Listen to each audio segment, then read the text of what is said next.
ದೊರೆ, ದೇಶ ದೊರೆ, ಕೇಶ ದೊರೆ, ಸ್ವತಂತ್ರ ಧೀರ ಸಿದ್ದೇಶ್ವರ, ತೊರೆಯುವುದು ಗುರಿಯ, ತೊರೆಯುವುದು ಗುರುವ.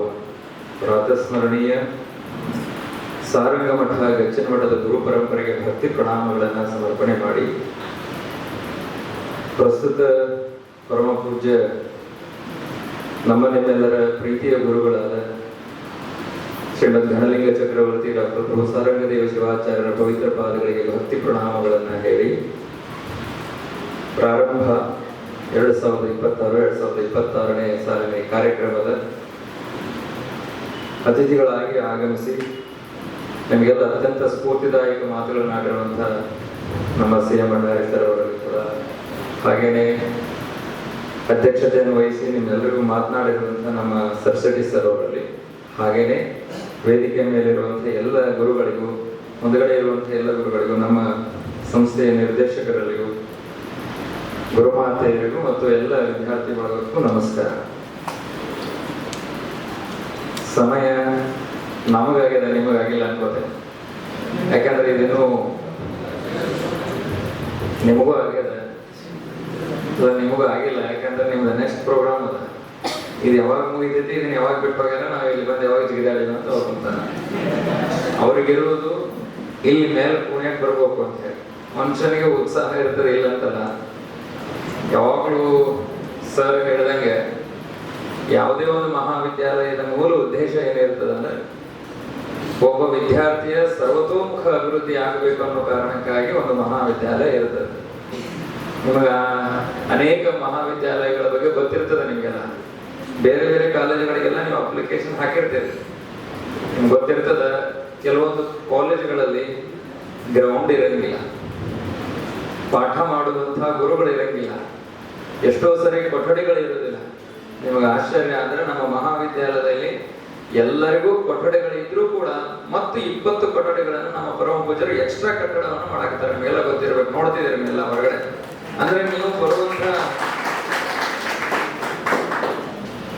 ನೀವು ಚಪ್ಪಾಳೆ ಯಾಕೆ ಹೊಡೆದ್ರು ಪರವಾಗಿಲ್ಲ, ನಿಮ್ಗೆ 2 ಮಾತು ಹೇಳ್ಬೇಕು. ನಾನು ನಿಮ್ಮ ಸ್ಟೇಜಲ್ಲಿ ಇದ್ದು ಬಂದವನೇ, ಬಹಳ ವರ್ಷ ಇಲ್ಲ, ನಿಮ್ ರೀಸೆಂಟ್ ಆಗಿ ನಾನು ನಿಮ್ ತರನೇ ಇದ್ದು ಬಂದವ. ನಿಮ್ಗೆ ಆಶ್ಚರ್ಯ ಅಂದ್ರೆ ನನ್ನ ಕಾಲೇಜಿಂದ ಇವತ್ತು ಬೆಳಿಗ್ಗೆನೆ ನನ್ನ ಕಾಲೇಜ್ ಲೈಫ್ ಬಗ್ಗೆ ಸ್ವಲ್ಪ ಯೋಚನೆ ಮಾಡ್ತಾ ಇದ್ದೆ. ನಾನು ಒಬ್ಬನೇ ಕೂತ್ಕೊಂಡಲ್ಲ, ನಾನು ಪ್ರಸಾದ್ ಮಾಡ್ತಿರ್ಬೇಕಾದ್ರೆ ನಮ್ಮ ಮಠದಲ್ಲಿ ಅವರು ಬಸಮಕ್ಕ ಅಂತಂದ್ರೆ ಅವ್ರು ನನ್ಗೆ ಬಡಿಸ್ತಾ ಇದ್ರು. ಅವ್ರು ಬಡಿಸ್ತಿರ್ಬೇಕಾದ್ರೆ ನಮ್ಗೆ ಯಾರೊಬ್ರು ನನ್ನ ಫ್ರೆಂಡ್ ಫೋನ್ ಮಾಡಿದ್ರು. ಫೋನ್ ಮಾಡಿದಾಗ ನಾನು ಅದನ್ನ ನೆನಪು ಮಾಡ್ಕೊತಾ ಇದ್ದೆ. ಕರೆಕ್ಟಾಗಿ ನಮ್ಮ ಸರ್ ಹೇಳುವಾಗ ನನಗೆ ಅದು ನೆನಪಾಗ್ತಾ ಇತ್ತು. ನಾನು ನಿಮ್ಮ ತರ ಕೋ ಎಜುಕೇಶನ್ ಕಾಲೇಜಲ್ಲೇ ಓದಿ ಬಂದಿರೋಂಥವನು. ಆದ್ರೆ ನೀವು ಈ ತರ ಡ್ರೆಸ್ ಅಲ್ಲಿ ಇದ್ರೆ, ನಾನು ಇದೇ ತರ ಡ್ರೆಸ್ ಅಲ್ಲೇನೆ ಪ್ರೈಮರಿಯಿಂದ ಇದೇ ಡ್ರೆಸ್ ಅಲ್ಲಿ ಇದ್ದವನು. ನಾನು ಬಹಳ ಚಿಕ್ಕ ವಯಸ್ಸಿಗೆ ನನ್ನ ಸ್ವಾಮಿಗಳು ಮಾಡಿದ್ರು, ಹಂಗಾಗಿ ನನ್ಗೆ ಬೇರೆ ಡ್ರೆಸ್ ಹಾಕೊಳಕ್ ಅವಕಾಶ ಸಿಗ್ಲಿಲ್ಲ. ಆದ್ರೆ ನಿಮ್ಗೆ ಆಶ್ಚರ್ಯ ಅಂದ್ರೆ ಅವ್ರ ಜೊತೆಗೆ ಇರಕ್ ಅವಕಾಶ ಇತ್ತು, ಎಲ್ಲರ ಜೊತೆಗೆ ಇರ್ತಿದ್ದೆ ನಾನು. ಹಿಂಗೆ ಎಲ್ಲ ಕೋ ಎಜುಕೇಶನ್ ಇರುವಂತ ಕಾಲೇಜಲ್ಲೇ ಓದಿದ್ದೆ ನಾನು. ಮೈಸೂರಲ್ಲಿ ಪೂರ್ತಿ ನನ್ನ ಎಜುಕೇಶನ್.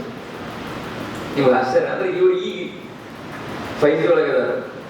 10 ವರ್ಷದಿಂದನೇ 5G ಒಳಗಿದ್ದಂಥದ್ದು ಮೈಸೂರು. ಅಲ್ಲಿ ಯಾರು ಹೆಣ್ಮಕ್ಳು ಯಾರು ಚೂಡಿದಾರ್ ಹಾಕೊಂಡ್ ಬರ್ತಿರಲಿಲ್ಲ, ಎಲ್ಲರೂ ಪ್ಯಾಂಟ್ ಶರ್ಟ್ ಹಾಕೊಂಡ್ ಬರುವಂತ ಕಾಲ.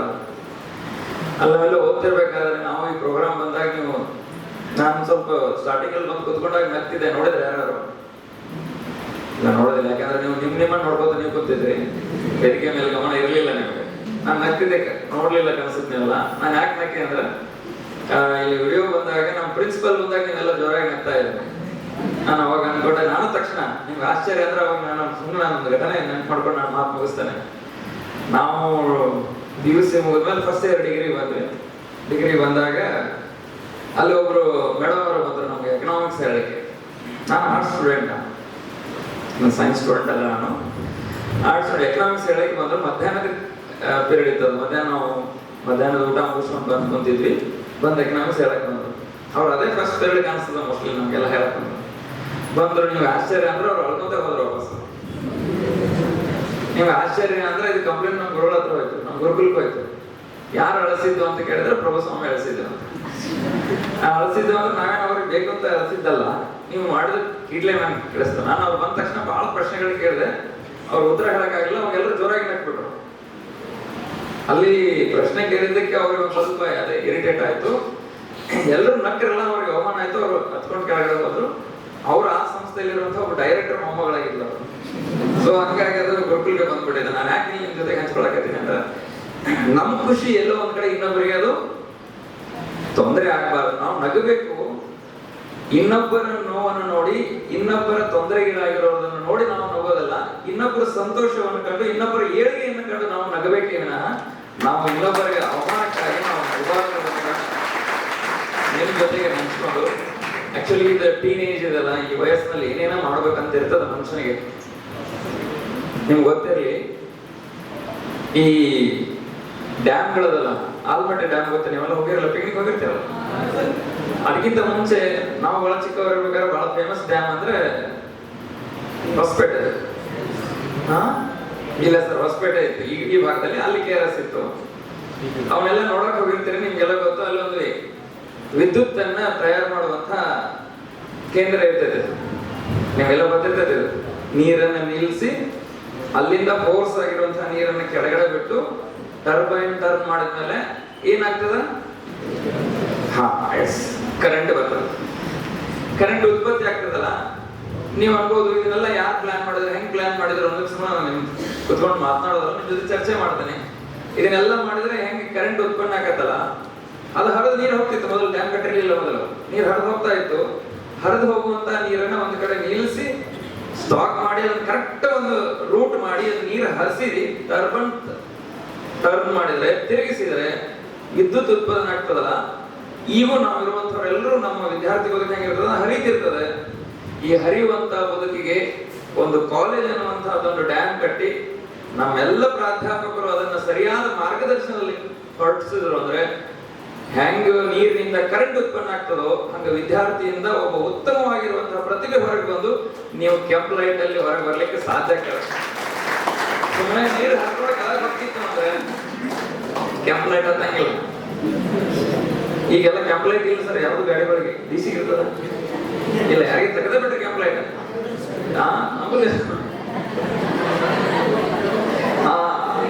ಲೈಟ್ನ್ಯಾಗ ಅದ್ರಾಗ ಹೋಗು ಸರ್, ಎಂತ ಪರಿಸ್ಥಿತಿ ಬಂದೈತೆ ಅಂದ್ರ ಆ ಕೆಂಪ್ ಲೈಟ್ನಾಗ ನಾವು ಹೋಗ್ಬೇಕಂತ ಯೋಚನೆ ಮಾಡಿದ್ರೆ ಅಂತ ಕೆಂಪ್ ಲೈಟ್ನಾಗ ಹೋಗುವಂತ ಪರಿಸ್ಥಿತಿ ನೋಡ್ರಿ ಸರ್. ಯಾವ ಹುಡುಗರಲ್ಲೂ ಕೂಡ ಅವ್ರಿಗೆ ಫಿಸಿಕಲ್ ಆಗಿರುವಂತಹ ಫಿಟ್ನೆಸ್ ಇಲ್ಲ. ಬಹಳ ಜನ ಯಾರ್ಯಾರು ನಮ್ಮನ್ನ ಮೆಚ್ಬೇಕು ಅಂತ ಅರ್ಬಿ ಹಾಕೋತಾರೆ, ಚೊಚ್ಚಲು ಅರ್ಬಿ ಹಾಕೊಂಡು ಇನ್ನೊಬ್ಬರನ್ನ ಮೆಚ್ಕೊಳಕ್ ನೋಡ್ತಾರೆ. ಯಾರು ಬಟ್ಟೆಗೆ ಯಾರು ಲೈಕ್ ಮಾಡೋದಿಲ್ಲ. ನಿಮ್ಗೆ ಗೊತ್ತಿರ್ಲಿ, ಮನುಷ್ಯನಲ್ಲಿರುವಂತಹ ವ್ಯಕ್ತಿತ್ವ ನಿರ್ಮಾಣ ಅಂತಂದ್ರೆ ನೀವು ಎಂಥ ಬಟ್ಟೆ ಹಾಕೊಂಡ್ರೆ ನಿಮ್ದು ಇನ್ನೊಂದು 4 ಜನ ಬರ್ತಾರೆ. ಅದು ನಾವು ವ್ಯಕ್ತಿತ್ವವನ್ನು ನಿರ್ಮಾಣ ಮಾಡ್ಕೊಳ್ಬೇಕಾಗಿರುವಂತಹ ಒಂದು ಇವತ್ತು ವ್ಯವಸ್ಥೆ. ಅಂತಹ ವ್ಯವಸ್ಥೆಯನ್ನು ನಮ್ಮ ಗುರುಗಳು ಚನ್ನವೀರ ಮಹಾಸ್ವಾಮಿಗಳ ಕಲ್ಪನೆ ನೋಡ್ರಿ, ಎಷ್ಟು ವರ್ಷಗಳ ಹಿಂದ್ಗಡೆನೆ ಅವ್ರು ಕಷ್ಟಪಟ್ಟು ಅವರು ತಮ್ಮ ಮಠ ಕಟ್ಕೋಬಹುದಾಗಿತ್ತು. ನಿಮ್ಗೆ ಆಶ್ಚರ್ಯ ಅಂದ್ರೆ ನಮ್ಮ ಮಠಕ್ಕೆ ಈಗ ಕಾಂಪೌಂಡ್ ಕಟ್ಟಕತ್ತಿದ್ರು. ನೀವು ಬೇಕಾದ್ರೆ ಮಠ ಕಡೆ ಬರ್ರಿ, ಯಾರು ಗೊತ್ತಿದ್ದಾರೆ, ನಮ್ಮ ಮಠದ ಕಾಂಪೌಂಡೇ ಇರಲಿಲ್ಲ ಇಲ್ಲಿವರೆಗೂ. ಅವರು ಕಾಂಪೌಂಡ್ ಮಠ ಸಂರಕ್ಷಣೆ ಮಾಡೋದಕ್ಕಿಂತಲೂ ಹೆಚ್ಚು ಶಿಕ್ಷಣಕ್ಕೆ ಹೆಚ್ಚು ಒತ್ತು ಕೊಟ್ಟಿರುವಂತ ಮಹಾನುಭಾವರು ನಮ್ಮ ಚನ್ನವೀರ ಮಹಾಸ್ವಾಮಿಗಳು. ಅದನ್ನು ನಾವು ಯಾವತ್ತೂ ಕೂಡ ಮರಿಬಾರದು. ಅವ್ರು ನಮ್ಮ ಜಾಗನ ಕಾಂಪೌಂಡ್ ಮಠದ ಜಾಗ ಯಾವಾಗಲೂ ಅದಕ್ಕೆ ಇಷ್ಟ ಐತಿ, ಸಾಕು ನಾನು ಸಂರಕ್ಷಣೆ ಮಾಡ್ಕೋಬೇಕಂತ ಯೋಚನೆ ಮಾಡಿದವರೆಲ್ಲ. ನಾನು ಲಾಸ್ಟ್ ಅಲ್ಲಿ 2 ವರ್ಷದಿಂದ ಬಂದ ತಕ್ಷಣ ನಾನು ಗುರುಗಳ ಹತ್ರ ಒಂದು ಮನೆ ಮಾಡ್ಕೊಂಡೆ. ನಮ್ಮ ಪ್ರೊಫೆಸರ್ ಆಗಿದೆ ಸರ್, ಒಬ್ಬ ಮೊದಲು ಇದನ್ನ ಕಾಂಪೌಂಡ್ ಕಟ್ಕೊಂಡ್ಬಿಡೋಣ, ಇಲ್ಲೆಲ್ಲ ನಾಯಿ ಎಲ್ಲ ಒಳಗೆ ಬರ್ತಾವ, ನಮ್ಗೆ ಇಷ್ಟು ದೊಡ್ಡ ಗೋಶಾಲೆ ಐತಿ, ಬಹಳ ಚಲೋ ಆಕಳ್ಗಳದ. ಅವರಂದ್ರು ಏನಿನ್ನ ಕಾಲೇಜ್ ಕಟ್ಟಡ ಮುಗಿಯುವಲ್ಲ, ನಮ್ದೇನೆ ಯಾವಾಗ ಇರ್ಲಿ, ಮೊದಲು ಕಾಲೇಜ್ ಕಟ್ಟಡ ಮುಗಿಸ್ಬಿಡೋಣ ಅಂದ್ರೆ. ನಿಮಗೆ ಗೊತ್ತಿರಬೇಕು, ನಮ್ಗಿಂತಲೂ ಗುರುಗಳು ತಮ್ಮ ಯಾವುದೇ ವ್ಯವಸ್ಥೆಗಿಂತಲೂ ಹೆಚ್ಚಾಗಿ ವಿದ್ಯಾರ್ಥಿಗಳಿಗೆ ಬೇಕಾಗಿರುವಂತಹ ಮಹಾವಿದ್ಯಾಲಯದ ಬಗ್ಗೆ ಹೆಚ್ಚು ಗಮನ ಹರಿಸ್ತಾರಲ್ಲ. ಸ್ವಲ್ಪ ಅಂತಹ ವಿಚಾರಗಳನ್ನು ನಿಮ್ ಜೊತೆ ಗಮನಕ್ಕೆ ಇರಲಿ ಅನ್ನೋ ಕಾರಣಕ್ಕಾಗಿ ಇಂತಹ ಸಮಾರಂಭಗಳನ್ನು ಮಾಡ್ತಾರೆ. ಇಂತಹ ಸಮಾರಂಭಗಳನ್ನು ಮಾಡಿ ಪರಿಚಯ ಮಾಡುವಾಗ ಯಾರ್ಯಾರು ಎಲ್ಲೆಲ್ಲಿದ್ರು. ಇವ್ರು ಲಾಸ್ಟ್ ಟೈಮ್ ನಮ್ಮ ಹತ್ರ ಬಂದಾಗ, ಪ್ರಿನ್ಸಿಪಲ್ ಬಂದಾಗ ನಮ್ಮ ಗುರುಗಳು ಮಾತು ಹೇಳಿದ್ರು, ನೀವು ಯಾರ್ಯಾರನ್ನೋ ಕರ್ಕೊಂಡ್ಬಂದು ಇಲ್ಲಿ ಅವರ ಪ್ರತಿಭೆ ಹೊರಗೆ ಹಾಕೋಕ್ಕಿಂತ ನಮ್ಮ ಕಾಲೇಜಿನಲ್ಲಿ ಓದಿ ಪ್ರತಿಭಾನ್ವಿತರು ಎಷ್ಟು ಜನ ಇದ್ದಾರೆ. ಗೊಲ್ಲ ಸರ್ ಹೇಳಿದಲ್ಲ ಅವಾಗಲೇ, ಇಲ್ಲಿ ಸಿಂದಗಿ ತಾಲೂಕಿನ ಪ್ರಥಮ ಪ್ರಜೆ ಯಾರು? ಇದ್ರಲ್ಲಿ ಆರ್ಟ್ಸ್ನವ್ರು ಯಾರಿಲ್ಲ ಸರ್, ಎಲ್ಲ ಸೈನ್ಸ್ನವ್ರು ಹೇಳಿದ್ರಲ್ಲ. ಪ್ರಥಮ ಪ್ರಜೆ ಅಂದ್ರೆ ಗೊತ್ತಾಗುತ್ತಲ್ಲ ನಿಮ್ಗೆ? ಎಸ್, ಇಲ್ಲಿ MLA ಅಂದ್ರೆ ಗೊತ್ತಾಗ್ಬಿಡ್ತಾರೆ ಬೇಗ. MLA ಅವರಲ್ಲ, ಅವರು ನಮ್ಮ ಕಾಲೇಜಿನಲ್ಲಿ ಓದಂತವ್ರು. ಅದ್ರ ಹಿಂದ್ಗಡೆಯಿಂದ MLC ಇದ್ರಲ್ಲ ಲಾಸ್ಟ್ ಅಲ್ಲಿ, ಅರುಣ್ ಶಾಪೂರ್ ಅಂತ ಇದ್ರು, ಅವ್ರು MLC ಇದ್ರು. ಅವರು ನಮ್ಮ ಕಾಲೇಜಿನ ವಿದ್ಯಾರ್ಥಿನಿ. ನಿಮ್ಗೆ ಆಶ್ಚರ್ಯ ಅಂದ್ರೆ ಪದೇ ಪದೇ ಪ್ರೋಗ್ರಾಮ್ ನಲ್ಲಿ ಬಂದಾಗೆಲ್ಲ ಹೇಳ್ತಿರ್ತೀನಿ, ನಾನು ಗುರುಗಳ ಜೊತೆಗೆ ಒಂದು 10-15 ವರ್ಷದಿಂದ ಸಂಪರ್ಕದಲ್ಲಿ ಇದ್ದವ. ಈಗ ನಾನು ಉತ್ತರಾಧಿಕಾರಿ ಆಗಿದೆ. ಅವ್ರ ಜೊತೆಗೆ ಎಲ್ಲೆಲ್ಲ ಕಾರ್ಯಕ್ರಮಗಳಿಗೆ ಹೋಗ್ಲಿ, ಎಲ್ಲೇ ಪ್ರವಾಸಕ್ಕೆ ಹೋಗ್ಲಿ, ಎಲ್ಲಿ ಹೋದ್ರು ಗುರುಗಳನ್ನು ಬಂದು ಗಮನಿಸಿ ಸ್ವಾಮೀಜಿ ನಾನು ನಿಮ್ಮ ಶಾಲೆಯ ನಿಮ್ಮ ಕಾಲೇಜಿನ ನಾನು ಸ್ಟೂಡೆಂಟ್ ಅನ್ನುವಂತ ಮಟ್ಟಿಗೆ ಇಡೀ ಕರ್ನಾಟಕದಲ್ಲಿ ಎಲ್ಲರೂ ಹೋಗ್ಲಿ. ಮೊನ್ನೆ ತಾನೇ ನಾವು ಮಂಗಳೂರು ಹೋಗಿದ್ವಿ, ಚಿಕ್ಕಮಗಳೂರಿಗೆ ಹೋಗಿದ್ವಿ. ಚಿಕ್ಕಮಗಳೂರಲ್ಲಿ ಹೋಗಿ ಒಂದು ದೊಡ್ಡ ಬೆಟ್ಟ, ಅದು ಬೆಟ್ಟದಲ್ಲಿ ಒಬ್ಬರು ಸ್ವಾಮೀಜಿಯವರು ಅನುಷ್ಠಾನ ಕುಂತಿದ್ರು, ಅಲ್ಲಿ ತಪಸ್ ಮಾಡ್ತಾ ಕುಂತಿದ್ರು. ಅದ್ರ ಮಂಗಲ ಕಾರ್ಯಕ್ರಮ ನಾನು ನಮ್ಮ ಗುರುಗಳು ಹೋಗಿದ್ವಿ. ಅಲ್ಲಿ ಹೋಗಿದ್ದು ಅದು ರಾತ್ರಿ ಕಾರ್ಯಕ್ರಮ 7 ಗಂಟೆಗೆ ಇದ್ವಿ. ನಾವು ಹೋಗಿ ನಮ್ಮ ಕಾರಲ್ಲಿ ನಿಲ್ಲಿಸಿ ಇಳಿದು ಎಲ್ಲ ಅಡ್ಡಾಡಿ ವಾಪಸ್ ಮತ್ತೆ ಕಾರ್ ಹತ್ರ ಬರ್ತಿರ್ಬೇಕಾದ್ರೆ ಒಂದ್ ನಿಮಿಷ ನಿಂದ್ರ ಯಾಕಂತ ಕೇಳಿದೆ. ತಕ್ಷಣ ಅವ್ರು ಹೇಳಿದ್ರು ಇವರು ಸ್ವಾಮಿಗಳು ಸಿಂದಗಿ ಅವ್ರೇನ್ರಿ ಅಂತ ಕೇಳಿದ. ಬಂದು ಹೌದಲ್ರಿ ಸಿಂದಗಿ ಸ್ವಾಮೀಜಿ ಅವರು ಅಂತ. ತಕ್ಷಣ ಅವ ಹೇಳಿದೆ ಏನಂದ್ರೆ ನಾನು ಇವ್ರ ಕಾಲೇಜ್ನಾಗ ಓದಿದ್ರಿ ಅಂತ. ನನ್ನ ಬಗ್ಗೆ ಅವನಿಗೆ ಗೊತ್ತಿರಲಿಲ್ಲ. ಇವ್ರ ಕಾಲೇಜಲ್ಲಿ ಓದಿದ್ದ. ಹೌದಾ ತಡ್ರಿ ಒಂದ್ ನಿಮಿಷ ಮಾತಾಡಿಸ್ತೀನಿ ಅಂದ್ಬಿಟ್ಟು ಅಪ್ಪಗಳ ಕರೆದು ಕೇಳಿದೆ, ನೋಡ್ರಿ ಬುದ್ಧಿ ಹಿಂಗೆ ಕೇಳ್ತದೆ ನೋಡ್ರಿ ಅಪ್ಪ ಅಂತ ಕೇಳಿದೆ. ತಕ್ಷಣ ಅವ ಏನ್ ಹೇಳಿದ ಅಂದ್ರೆ, ನಾನು ಇಲ್ಲಿ ನೌಕರಿ ಮಾಡಕ್ ಇಲ್ಲಿ ಬಂದಿದ್ರಿ, ಆದ್ರೆ ಅದ್ರ ನೌಕರಿ ಪಡ್ಕೊಳ್ಳೋಕ್ ಕಾರಣ ಏನಂದ್ರೆ ನಂಗೆ ಸಾರಂಗ ಮಠದ ಮಹಾವಿದ್ಯಾಲಯ ನಮಗೆ ಕಾರಣ. ನಾನು ಇಲ್ಲಿ ಆರ್.ಡಿ. ಪಾಟೀಲ್ ಕಾಲೇಜ್ ಅಂತ ನಾನು ಡಿಗ್ರಿ ಆರ್.ಡಿ. ಪಾಟೀಲ್ ಕಾಲೇಜಲ್ಲಿ ಇಲ್ಲಲ್ಲ ಅಂದ್ರೆ ನಾವು ಒಬ್ಬ ತಕ್ಷಣ ನಿಮ್ಗೆ ಗೊತ್ತಿರ್ಬೇಕು ಆರ್.ಡಿ. ಪಾಟೀಲ್ ಇರೋದು PUC. ತಕ್ಷಣ ಅವಾಗ ಅಂದಾಗ ಇಲ್ರಿ ಅದೇ ಕ್ಯಾಂಪಸ್ನಾಗ ನಮ್ಮ ಬೋರ್ವೆಲ್ ಕಾಲೇಜ್ನಾಗ ಓದಿದ್ದು ಅಂತ. ನಾನು ಯಾಕೆ ಪ್ರಸಂಗ ಹೇಳಕತ್ತೀನಿ ಅಂದ್ರೆ, ಅಂತ ಎಲ್ಲೋ ಗುಡ್ಡದಲ್ಲೂ ಕೂಡ ಎಲ್ಲಿ ಕೆಲಸ ಮಾಡ್ತೀವಿ ಅಂದ್ರೆ ಅವ್ರು KVL ವರ್ಕ್ ಮಾಡ್ತಾರಂತ ಲೈನಿಂಗ್ ಏನೋ ಬಂದಿದ್ದು ಕಾಣಿಸ್ತದ. ಆ ಲೈನ್ಗೋಸ್ಕರ ನಾನು ಇದನ್ನ ನಿಮ್ ಜೊತೆಗೆ ಯಾಕೆ ಹಂಚ್ಕೊಳಕತ್ತೀನಿ ಅಂದ್ರೆ, ಎಲ್ಲಿ ಹಳ್ಳಿಗೆ ಹೋಗ್ಲಿ ದಿಲ್ಲಿಗೆ ಹೋಗ್ಲಿ ಅಲ್ಲೆಲ್ಲರೂ ನಮ್ಮ ವಿದ್ಯಾರ್ಥಿಗಳ ಕಾಣ್ತೇವೆ. ಆ ವಿದ್ಯಾರ್ಥಿಗಳ ಅಷ್ಟರ ಮಟ್ಟಿಗೆ ಬೆಳಲಿಕ್ಕೆ ಕಾರಣ ಏನು ಅಂತಂದ್ರೆ, ಇಲ್ಲಿರುವಂತಹ ಪ್ರಾಧ್ಯಾಪಕರೆಲ್ಲ ಒಳ್ಳೊಳ್ಳೆ ಪ್ರಾಧ್ಯಾಪಕರು ಇಂತಹ ವಿದ್ಯಾರ್ಥಿಗಳನ್ನ ತಯಾರು ಮಾಡ್ತಾ ಇದ್ದಾರೆ.